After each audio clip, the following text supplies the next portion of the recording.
What you're about to hear is an incredible story that many people believe to be true. It's been featured in books, newspaper articles and films. For the first time, we'll talk to the real people behind this story. You can decide the truth.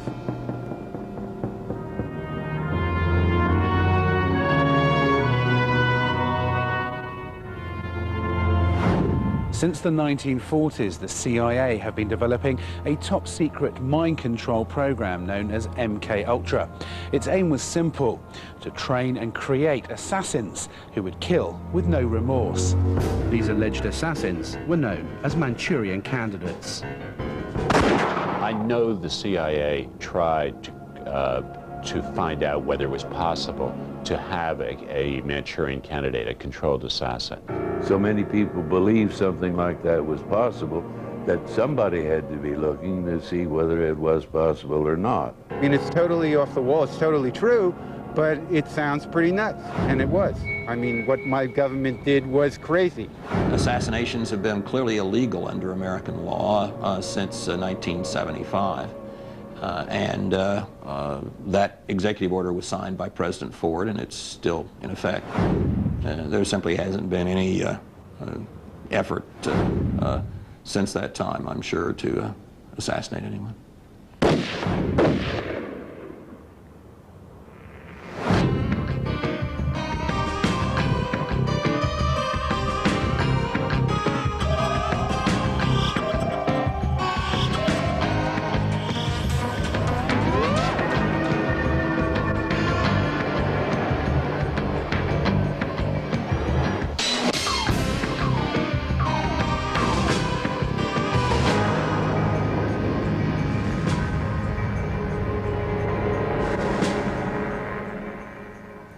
For the first time, we will reveal the techniques used by the intelligence agencies to turn ordinary American citizens into trained killers, the drugs, the hypnosis, and the sinister mind control systems.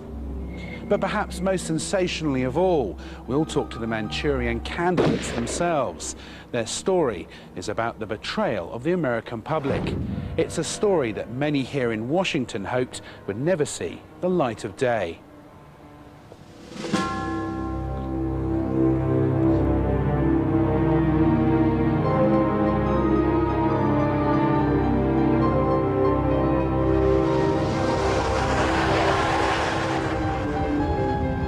For the first time, an alleged brainwashed CIA assassin has agreed to tell the world what she says are her terrible secrets, her incredible double life. This is her story. It started when I was a very young child. My father was an assassin. He also was involved in programming children through torture, through mind control, hypnosis, and other means. He was wanting to use me as a guinea pig to show his associates, particularly at the CIA, what he could do with one child. So I started being trained how to kill when I was 4 years old.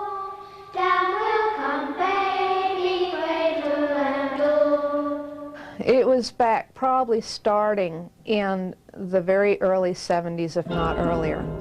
It ended somewhere around 1990. There was over 76 deaths.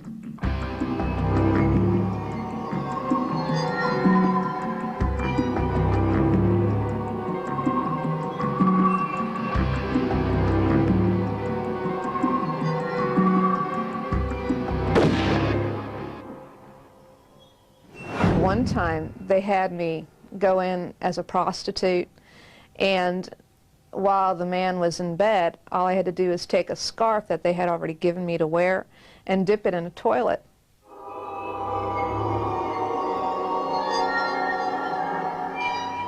Somehow the water activated the chemical on the scarf, and then I just laid it on the man's face and he died. Here comes a candle to light you to bed, and here comes a chopper to chop off your head, the last man's head. I had what were called Naomi programs that were taught how to dip a pin in like Vaseline that had a chemical on top of the Vaseline in the container and then just scratch somebody with it. Guns were so familiar to me, although I was never allowed to have a gun at home. I now have one, and I know how to use it, and I found out the first time I tried to use it, I'm a very good shot without any supposed training. She admitted to us that she'd suffered from multiple personalities, which she says was induced deliberately in her programming. In the early 1950s, the CIA director Alan Dulles oversaw a program allegedly to develop brainwashed assassins, codenamed MKUltra. Many observers say it was the CIA's biggest secret until a maverick government officer, John Marks, using some newly released documents, exposed the project to the American public with his book, The Search for the Manchurian Candidate.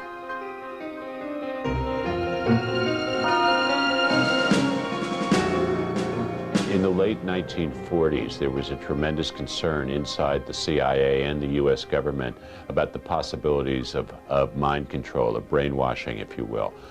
There had been a Hungarian cardinal who had stood up at a show trial in Budapest and seemed to be talking robot-like in a kind of a controlled sort of way.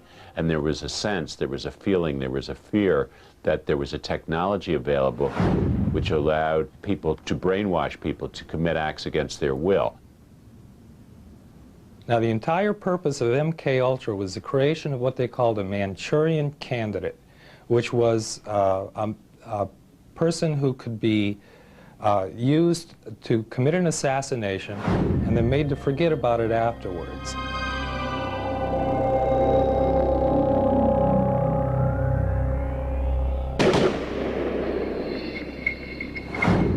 Researchers have estimated that since the 1950s, thousands of American citizens may have been unwittingly used in this secret program.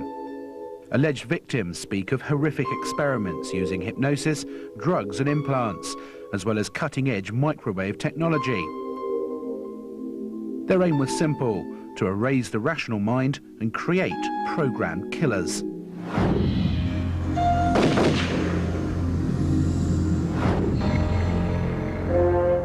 In 1977, the Senate decided to investigate the CIA's activities. However, under scrutiny, the CIA denied that MKUltra was a program to create Manchurian candidates. We tracked down a senior CIA psychologist who is central to MKUltra's activities. 30 years after John Gittinger's testimony, he admitted to us MKUltra's real purpose.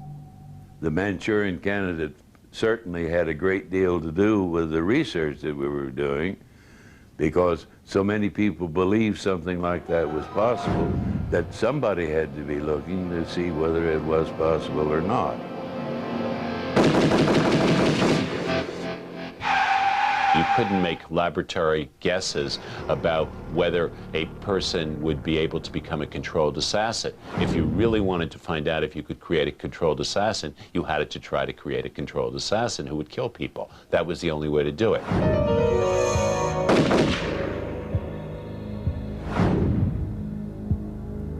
John Marks claims that in order to maintain secrecy, MKUltra recruited its unwitting guinea pigs from the fringes of society. In the 1950s, Ronald Cohen, who was a political activist and drifter, claims he was one of these unwitting victims. I was hitchhiking outside of Indianapolis because I used to hitchhike back and forth across the United States, just like going for a container of milk. I hitchhiked about 100,000, 200,000 miles all over the United States. A gray car pulled up. I got into the car, and then I went out, okay? The next thing, I remember highway signs. It said Maryland, and we were pulling into a U.S. Army barracks, okay? A major U.S. Army establishment. There was a fence in front of it, and it said U.S. Army, and this MP came out. So the next thing, I remember like sort of like just little bits and pieces of what the hell happened. Next thing I remember like a couple of nurses walking me through like a bunk bed type thing, and like what flashed through my mind was like, my God, there's other people here, okay? Ronald Cohen says he found himself in the middle of a massive drug experiment. Without his consent, he was given large doses of LSD. Eventually, after 77 days, he claims, the CIA doctors decided he'd served his purpose. The next thing that I remember is it's daytime, and I'm in another gray, clean car. He drives up onto the highway, and just like, you know, like James Bond, crappy movie, you know, boom, out on the highway, and, you know, rolls me out of the car, onto the gutter, you know, like, here I am, you know, out, right? And, I mean, I'm stretched out, right? And I remember thinking, like, no, my own country, I'm an American, they don't do this to Americans. From my own research, this was one of the sub-projects of the MK Ultra program.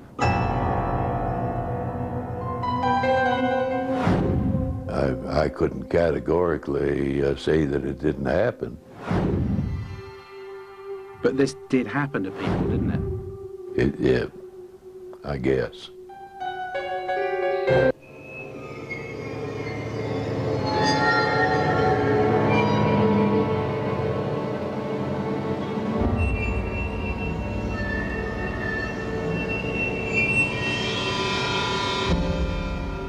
Behind me is a top-secret intelligence facility in Montauk, Long Island. Officially, it was an American Air Force base which was decommissioned in 1969 and then reopened as a state park. A state park, however, where the public are barred, and which is surrounded by electric fences and motion sensors. Just what is it that they're hiding inside? Many observers allege that the government are really concealing a secret mind control facility. One of the former base workers, Preston Nichols, agreed to be interviewed about the activities on the base. This was the project where we were attempting to control the mind of individuals and make them do things and think things we wanted them to think, basically. And it was done using 435 megahertz UHF signals, pulse type carrier signal. The Montauk Project boys part of it, which actually came out of MK Ultra, and the Monarch Project, was definitely programming kids, very similar to a Manchurian Candidate. They can make an individual that is extremely easy to program and send them out to be assassin or send them out as a super soldier, whatever they want. It wasn't until the mid to late 70s that I realized there was an actual mind control going on. By that point, I was in it so deep, I couldn't get out. Preston Nichols monitors the base in his bus. We asked him to show us some evidence to back up his incredible claims.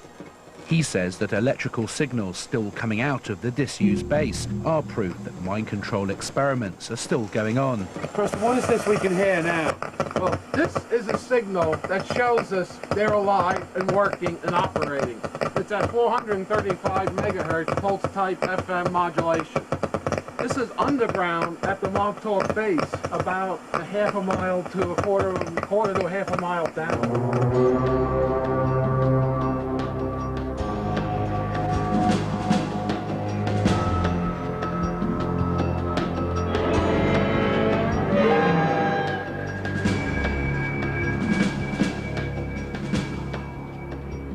All that remains of the original Montauk base are some gutted out buildings, a disused radar tower, and the entire area around me is strewn with abandoned electrical equipment, generators and cables.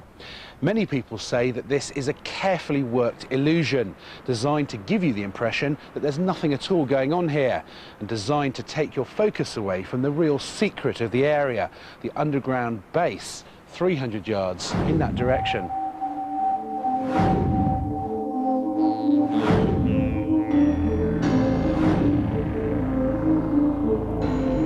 Montauk today is known officially as the Camp Hero State Park. They keep it closed to the public, and they just don't talk about what's going on. And there is basically nothing above ground that will give them away. You got to look at many more projects than just what's going on here at Montauk Point. Because this mind control technology and Manchurian candidate technologies is so diversified that they're now all over the world. They're being done from the satellites, they're being done from transmitters of parallel TV stations. You know, this is so diversified.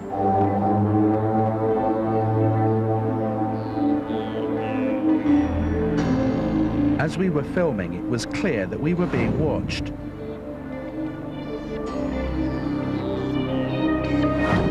A security patrol drew up, and we were informed that this was government property and told in no uncertain terms to leave immediately.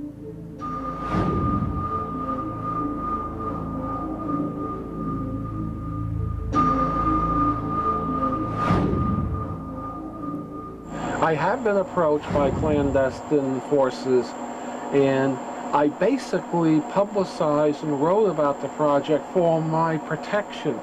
See, the idea here is if half of the population of 1 million people knows of me and the project, I now invoke what's known as a martyrdom clause, where if anything happens to me, I become a martyr and there'd be 10,000 people digging up Montauk Point, which they don't want.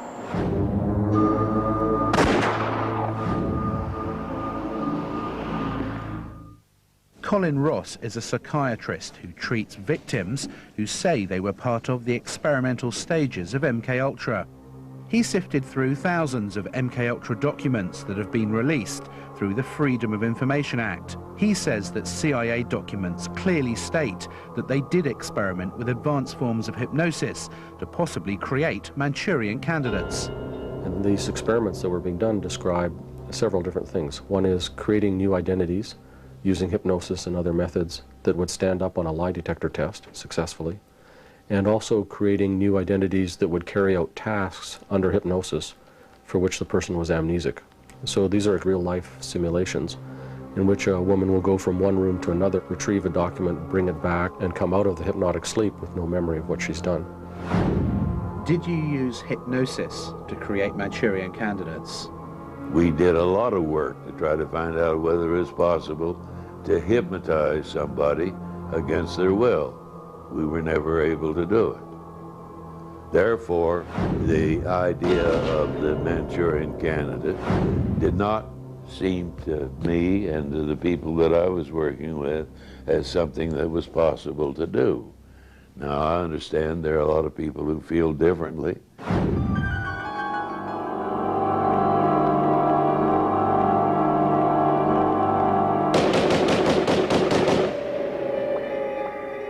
While in Washington, we were approached by a man claiming to have inside knowledge of the MKUltra program. He agreed to give us classified information, providing his identity wasn't disclosed. He told me that in the early stages of MKUltra, Manchurian candidates were used as patsies to take the fall for assassinations. He said to find evidence of this, we had to look no further than the most famous assassination of all time.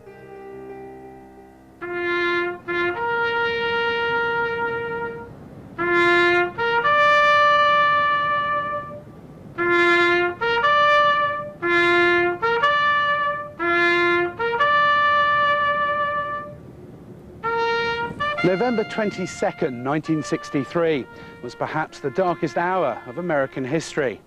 The most popular and charismatic president this century, John F. Kennedy, was shot dead as he drove through Dallas in an open limousine. Lee Harvey Oswald was arrested and charged with his murder, but investigators now suspect that a team of highly trained assassins were actually responsible for this shooting. Were the intelligence services so threatened by Kennedy that they ordered the unthinkable, an assassination of their own chief executive?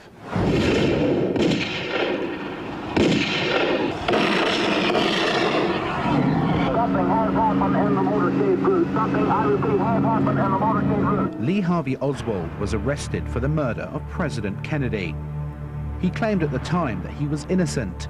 Many people now believe that the lone gunman theory was pure invention to hide the fact that there were other gunmen involved. They say Oswald's calmness after the shooting and his dazed, almost hypnotized state at his arrest have all the hallmarks of an early Manchurian candidate. Was Oswald programmed to take the fall? A leading author on Kennedy's assassination believes this could be the case.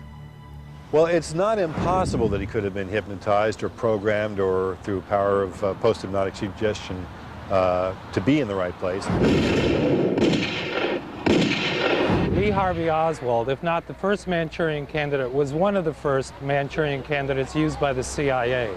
He was also a failure, and they realized that they were going to have to dispose with the whole plan, and other shooters entered the scene.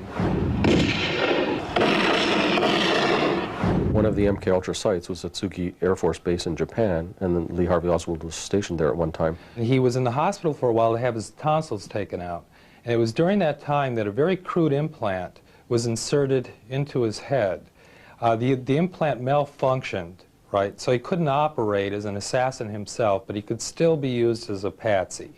By 1968, in the Robert Kennedy assassination, these processes had been perfected. His assailant moves in from the right. There is Lee Oswald. He's been shot. He's been shot. Many people believe that the truth died with Oswald. However, we've tracked down a CIA insider who claims he was privy to the agency's most sensitive operations. He told us that Oswald was in fact a programmed assassin set up by a rogue element of the CIA. Their problem became that he was under the control of some branch or faction of the CIA that the CIA itself didn't know about. Helmuth Scherer was too afraid to say who the rogue faction were, but some allege that the ex-CIA director Alan Dulles, who implemented MKUltra and who Kennedy had fired, could have been involved. Alan Dulles was one of a select group of men chosen by Lyndon Johnson to form the Warren Commission to investigate Kennedy's death. Despite some evidence to the contrary, Dulles and his colleagues concluded that Oswald acted on his own.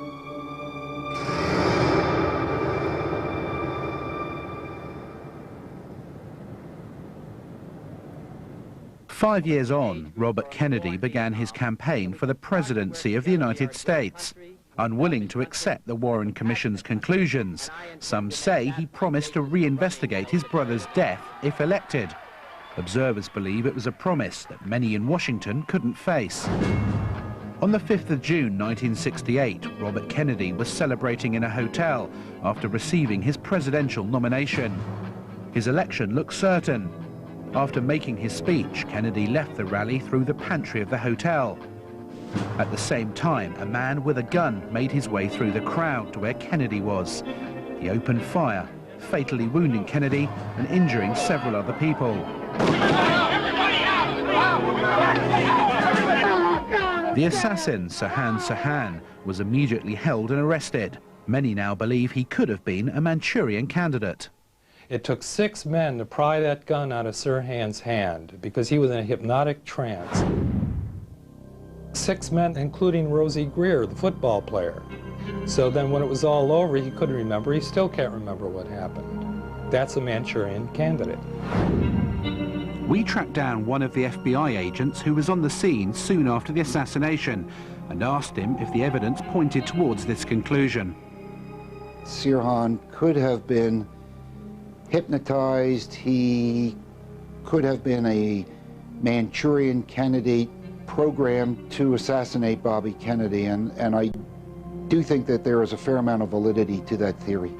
This theory has been supported by an eyewitness who was in the pantry of the hotel at the time of the assassination.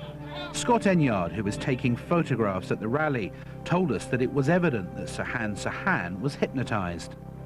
They talk about his wild-eyed stare when he was taken into custody, and I photographed him as he was being taken down the staircase to a police car. He absolutely looked like, you know, a deer in the headlights type of a thing, sort of manic. To this day, Sirhan Sirhan protests his innocence. Many allege that he was programmed to fire at Kennedy while a second assassin discharged the fatal shots. The question is, were signs of the MKUltra pattern emerging again? send in a program patsy with a gun while the real assassins make sure of the kill, leaving the patsy behind to take the fall. For this theory to work, we had to find evidence of a second gunman. The police there found more bullets in the walls than were in his gun, so how do you account for the killing of Robert Kennedy? Well, there were powder burns on his neck, right? Because somebody standing behind him had pulled the trigger. The implications are that there was another gun in the pantry at the time of the shooting and that it was fired. According to Scott Enyard, a closer examination of the murder scene reveals that Sirhan Sirhan's bullets could not have killed Kennedy. The coroner, Thomas Noguchi, concluded that Kennedy was killed with bullets fired from behind, but Sirhan Sirhan was standing no less than 3 feet in front of him. So who could have fired the fatal shots? Scott Enyard claims that a security guard standing inches behind Kennedy would have been in the right place to inflict the wounds. The security guard got up off the floor after Kennedy fell on him, ripping his tie off on the way down. When I saw him stand up, which is when I put my camera down, his gun was out. The point is we have complete disagreement between the coroner, Dr. Thomas Noguchi, and the LAPD. Dr. Noguchi was not even allowed to testify at the trial. Dr. Noguchi did a filmed recreation to try to show how Sirhan could have shot him and couldn't do it. No matter how he moved the people around, no matter how he twisted things around, he could not make that work. Scott Enyard says his photographs were crucial in determining whether there was another gunman behind Kennedy. Immediately after the assassination, the LAPD confiscated the photographs. Inexplicably, they were never presented in court as evidence, but were sealed for 20 years in the police archive. In 1995, Scott Enyard sued the LAPD for their return. The court eventually ordered them to comply. It seems as the courier drove to the courthouse with the photographs, somehow they were stolen from his car. The only evidence that could have exposed the MKUltra link was lost forever. Bobby Kennedy had mentioned to people that were he to be nominated and run for president, the first thing that he would do was reopen the investigation into the death of his brother. And these are the kinds of things that, for political reasons, just could not happen. And so however he ended up dead, whether it was by Sirhan or whether it was going to be 2 weeks later by somebody else, there were definitely forces at work in this country and from around the world that wanted that man dead.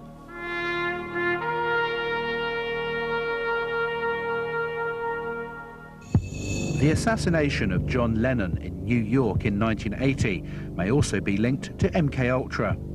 In the last few years, rumours have persisted that John Lennon may have been assassinated by a Manchurian candidate. This culminated in John Lennon's son, Sean, alleging that his father was murdered by a CIA assassin.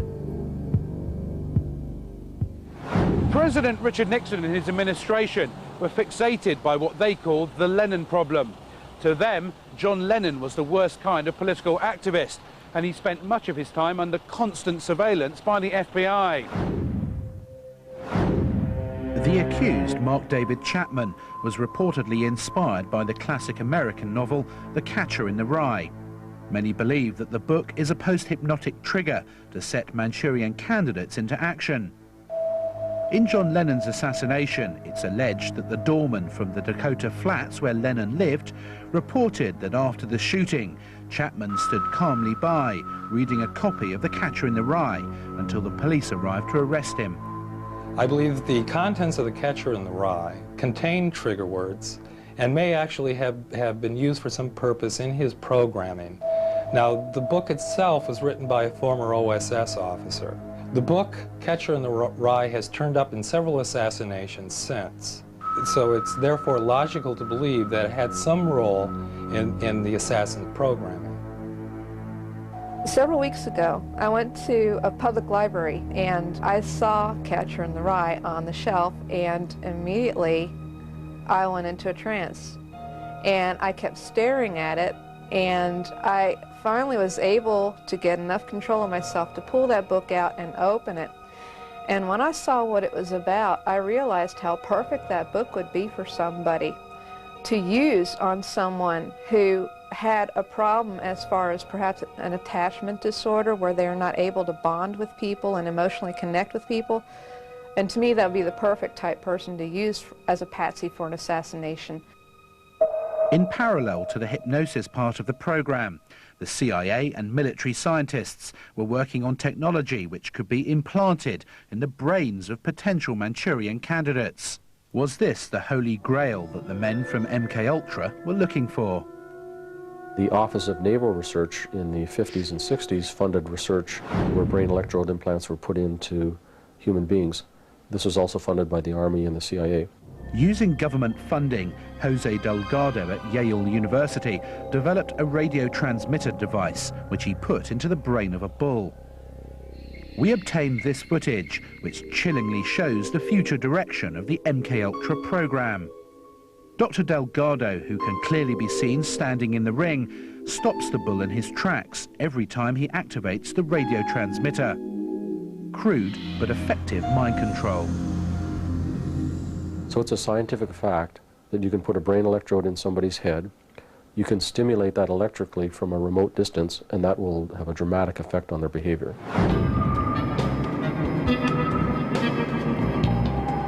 Many people allege that CIA scientists like Delgado quickly moved on to implant these same transmitters into human beings. Our contact within the CIA gave us the name of a Swedish victim, Robert Naslund, who claims that he was experimentally implanted by his secret police, Säpo, as part of the MKUltra program. We flew to Stockholm, where he told us his incredible story.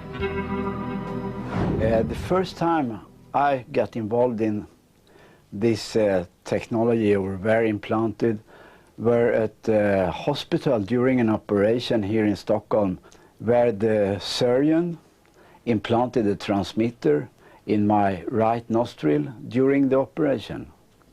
I were implanted with radio transmitters, big like of the size of a small bullet, and as we can see of the X-rays. Every general practitioner can see that there's something wrong with those X-rays. The implants are shown very, very clearly. And of course, how they were put there, you can't say from an X-ray, but you can see that it was an implant, something that does not belong to the X-ray. Dr. Kilda, a former acting chief medical officer for Finland, firmly believes that Naslund was used in covert mind control experiments. It's very easy. If you implant into the brain, it can be done through the nostrils. It's like a sinus puncture, actually, almost. Or, of course, you can have a drill into the skull straight ahead. But nowadays, the implants have become very sophisticated, very small, and they are often put into the backs of the people because they do not show in autopsies.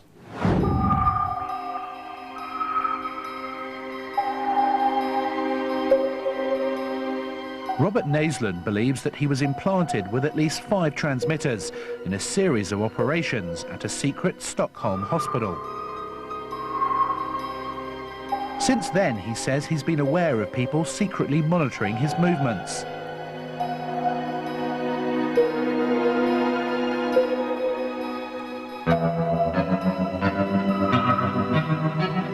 He claims the implants drove him to criminal and antisocial behavior.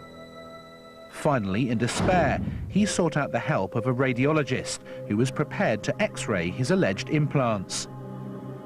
He sent these X-rays to a famous Swedish medic, Dr. Lindström, who was practicing in America. Lindström replied that the X-rays confirmed the presence of transmitters. After having them removed, he took the devices to a laboratory in New York to have the implants examined. But when I returned about 10 days later on, when they had told me to come back, they had lost the transmitter. They had lost this piece which were removed from my head in Athens. So who do you think took the transmitter?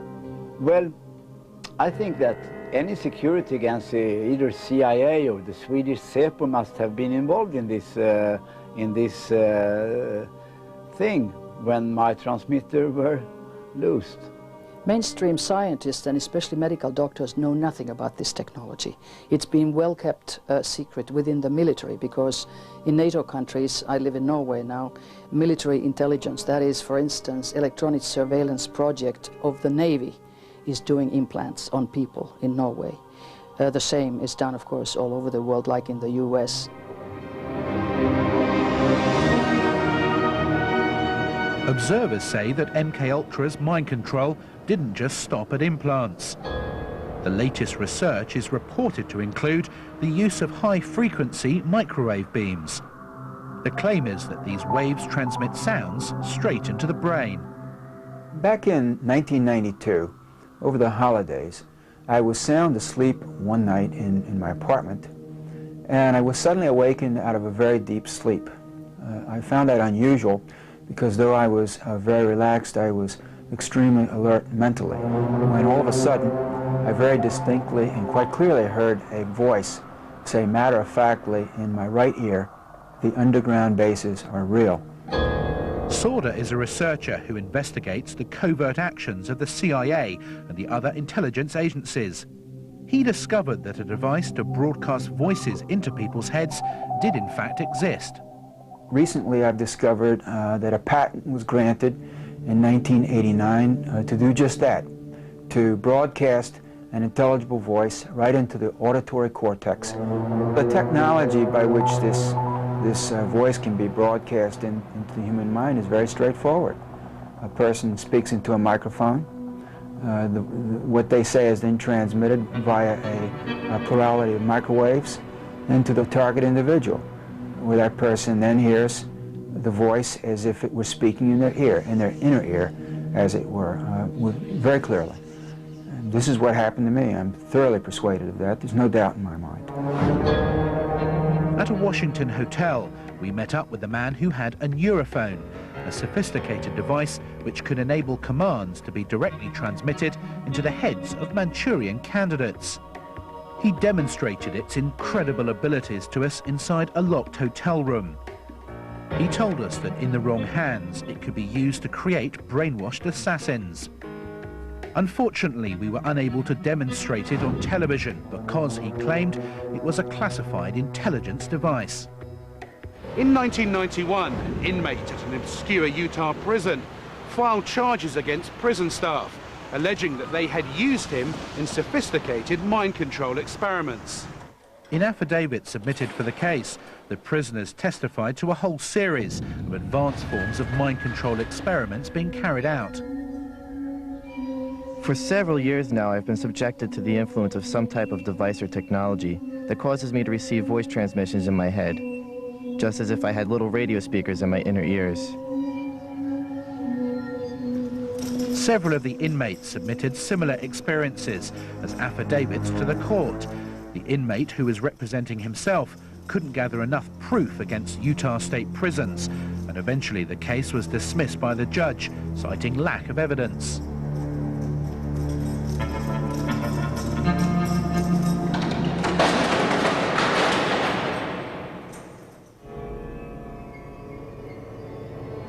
Our Washington informant gave me one final incredible piece of information.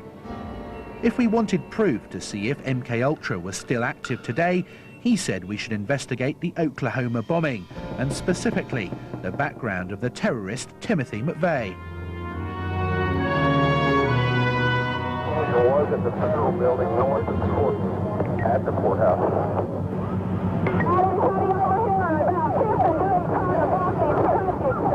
In 1995 in Oklahoma City, ex-Army colleagues Terry Nichols and Tim McVeigh bombed a federal building housing different law enforcement agencies.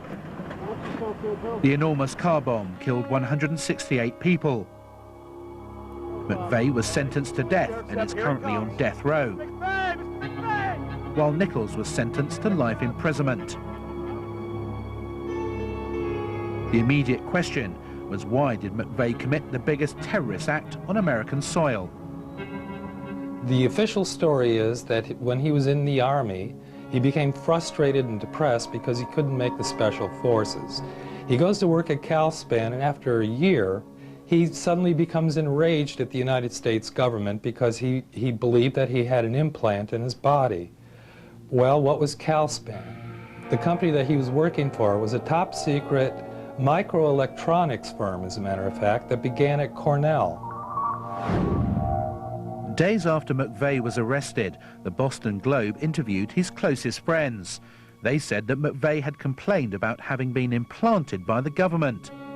So could Calspan, as Alex Constantine alleges, be a site for MKUltra? And if so, was McVeigh an implanted Manchurian candidate? Although McVeigh has already been sentenced to death by a federal court, pressure from the local population has forced Oklahoma District Attorney Bob Macy to set up a state grand jury. The reason for calling a grand jury, this local grand jury that's been in session now for many months, was to determine if there was a wider conspiracy than just McVeigh and Nichols. And so for months now we've been taking testimony from anyone who claimed to have knowledge that there was any broader conspiracy or that there were any other individuals involved. But secondly, to see, they claimed that there was information that federal employees had been notified ahead of time that there was going to be a bombing that day and they shouldn't go to work. You may be aware that McVeigh claims that an implant was put inside his body. Do you think this is relevant at all to your investigation? No, I'm absolutely unaware that he ever made any such allegation. It would have been literally impossible for this to have happened. But this is the first time I have heard any allegation having to do with having implants or anything of that nature.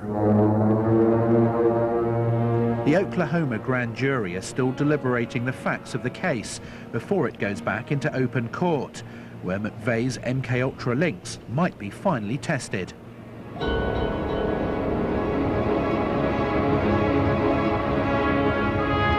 In the last few years, MKUltra victims have begun to speak out. Victims of mind control experimentation, along with psychiatrists and therapists, have formed an organisation called ACE. They're campaigning for the government to reinvestigate the ongoing mind control programs. In 1995, 2 alleged MKUltra survivors testified before a presidential committee investigating the misuse of American citizens in covert scientific experiments. In listening to the testimony today, it all sounds really familiar. I am here to talk about a possible link between radiation and mind control. President Clinton mandate a presidential inquiry of mind control experimentation. I was subjected to mind control experimentation during the Cold War era in the 1950s. And I'm a citizen of the United States. I've been a victim of mind control experimentation since 1950. I am also an American citizen living in Canada who was a victim of the MKUltra program in the 1960s. I was a victim of mind control from New Orleans, Louisiana. I demand that the President of the United States appoint an advisory committee to look into... I, at 14 and 16 years of age, underwent 2 unwitting mind control experimental procedures involving brain tissue removal. I'd like to convey my concerns to the President of the United States, Mr. Bill Clinton. As a child, I was subjected to mind control experimentation that is continuing today. As a citizen of the United States, I demand that a presidential inquiry and a commission... There be a presidential inquiry into the CIA's mind control projects. I was born in 1975, and I was an unwilling participant in these heinous crimes. This stuff has to stop. It's against all laws, codes, and moral ethics known to man. Please do something. President Clinton made this apology for the radiation experiments carried out on the American people. Thousands of government-sponsored experiments did take place at hospitals, universities, and military bases around our nation. Some were unethical, not only by today's standards, but by the standards of the time in which they were conducted. They failed both the test of our national values and the test of humanity. The United States of America offers a sincere apology to those of our citizens who were subjected to these experiments, to their families, and to their communities. When the government does wrong, we have a moral responsibility to admit it. The duty we owe to one another to tell the truth and to protect our fellow citizens from excesses like these is one we can never walk away from.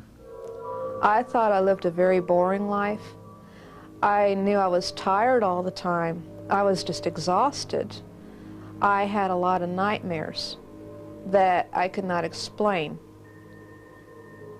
I didn't know that I had another life, really, probably several other lives that I was living. The American people should definitely be concerned about this, but most of them are oblivious to it. Most of the American people just have their can of beer, their bowl of potato chips, and watch the Super Bowl. You know, George Orwell painted a very troubling future for human society globally in 1984. Here we are in 1998, and the technologies that I see are scarier by far than George Orwell's worst nightmare. I think it is the biggest threat to humanity, and it's been going on for maybe 50 years.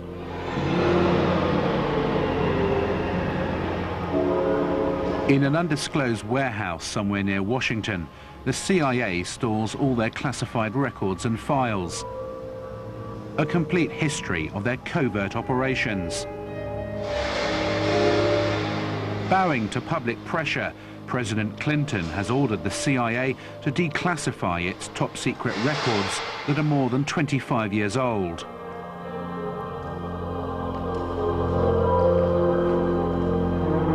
The CIA has demanded certain exemptions from this disclosure.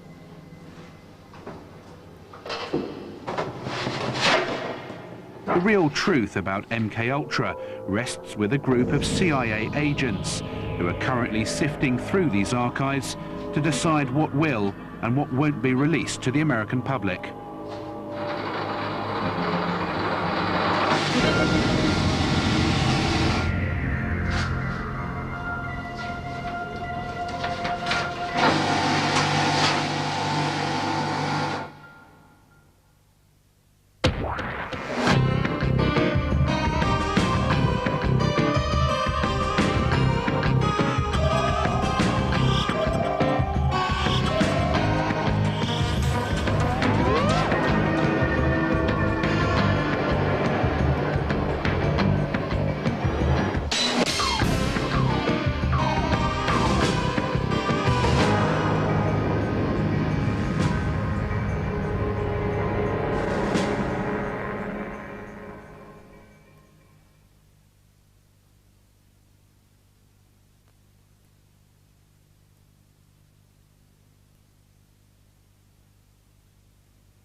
The CIA denied that MKUltra was a program to create Manchurian candidates. We tracked down a senior CIA psychologist who is central to MKUltra's activities.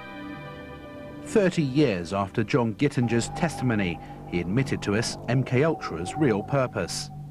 The Manchurian candidate certainly had a great deal to do with the research that we were doing, because so many people believed something like that was possible that somebody had to be looking to see whether it was possible or not. You couldn't make laboratory guesses about whether a person would be able to become a controlled assassin. If you really wanted to find out if you could create a controlled assassin, you had to try to create a controlled assassin who would kill people. That was the only way to do it.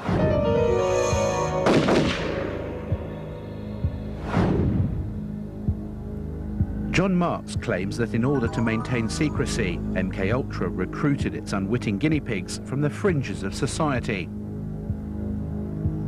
In the 1950s, Ronald Cohen, who was a political activist and drifter, claims he was one of these unwitting victims. I was hitchhiking outside of Indianapolis because I used to hitchhike back and forth across the United States, just like going for a container of milk. I hitchhiked about 100,000, 200,000 miles all over the United States.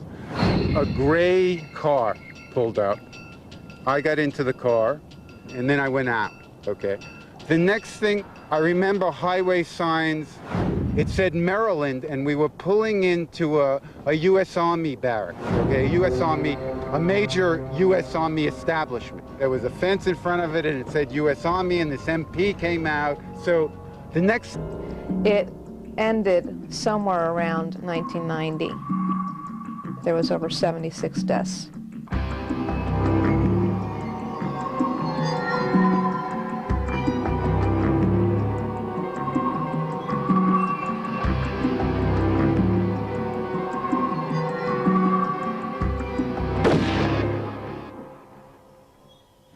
One time they had me go in as a prostitute, and while the man was in bed, all I had to do was take a scarf that they had already given me to wear and dip it in a toilet.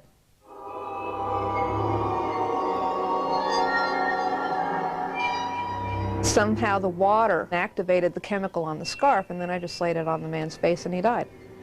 Here comes a candle to light you to bed, and here comes a chopper to chop off your head, the last man's head. I had what were called Naomi programs that were taught how to dip a pin in like Vaseline that had a chemical on top of the Vaseline in the container, and then just scratch somebody with it.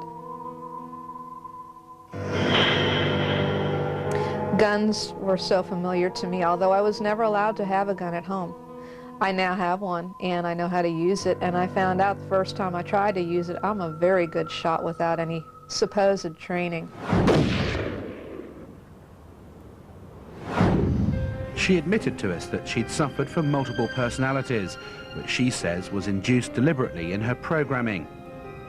In the early 1950s, the CIA director Alan Dulles oversaw a program allegedly to develop brainwashed assassins, codenamed MKUltra.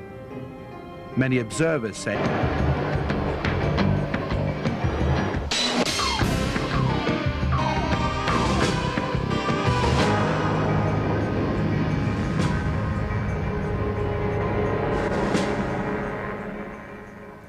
for the first time, we will reveal the techniques used by the intelligence agencies to turn ordinary American citizens into trained killers, the drugs, the hypnosis, and the sinister mind control systems. But perhaps most sensationally of all, we'll talk to the Manchurian candidates themselves. Their story is about the betrayal of the American public. It's a story that many here in Washington hoped would never see the light of day.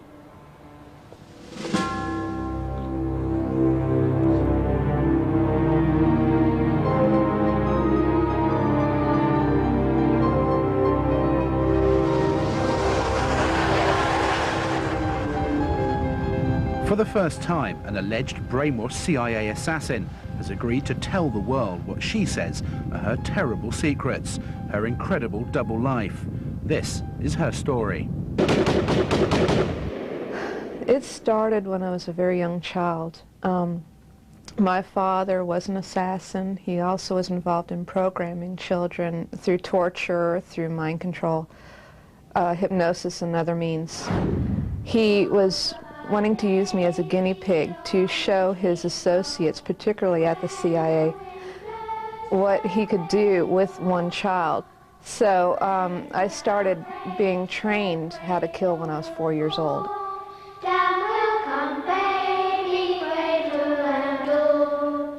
It was back probably starting in the very early 70s, if not earlier.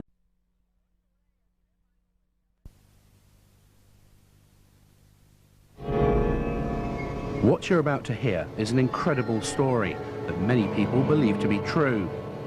It's been featured in books, newspaper articles and films.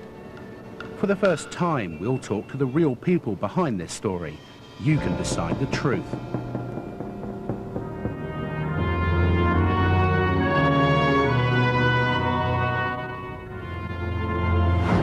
Since the 1940s, the CIA have been developing a top-secret mind control program known as MK-Ultra. Its aim was simple: to train and create assassins who would kill with no remorse.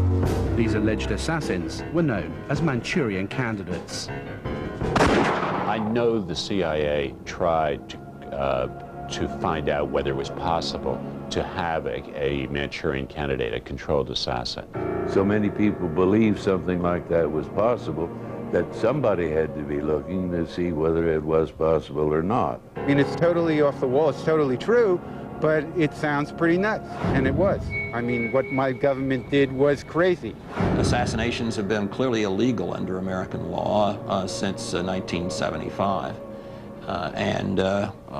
That executive order was signed by President Ford, and it's still in effect. There simply hasn't been any effort since that time, I'm sure, to assassinate anyone.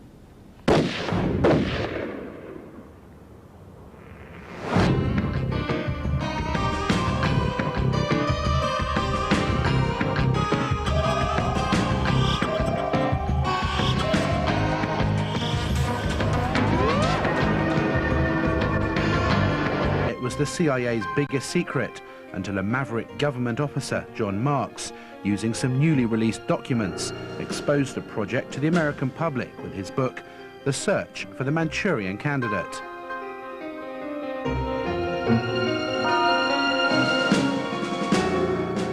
In the late 1940s, there was a tremendous concern inside the CIA and the U.S. government about the possibilities of mind control, of brainwashing, if you will. There had been a Hungarian cardinal who had stood up at a show trial in Budapest and seemed to be talking robot-like in a kind of a controlled sort of way. And there was a sense, there was a feeling, there was a fear that there was a technology available which allowed people to brainwash people to commit acts against their will.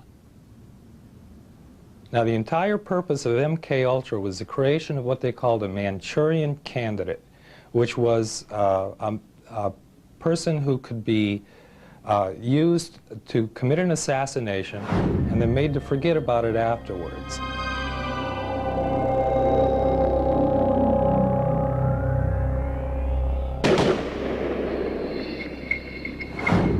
Researchers have estimated that since the 1950s, thousands of American citizens may have been unwittingly used in this secret program. Alleged victims speak of horrific experiments using hypnosis, drugs and implants, as well as cutting-edge microwave technology. Their aim was simple: to erase the rational mind and create programmed killers.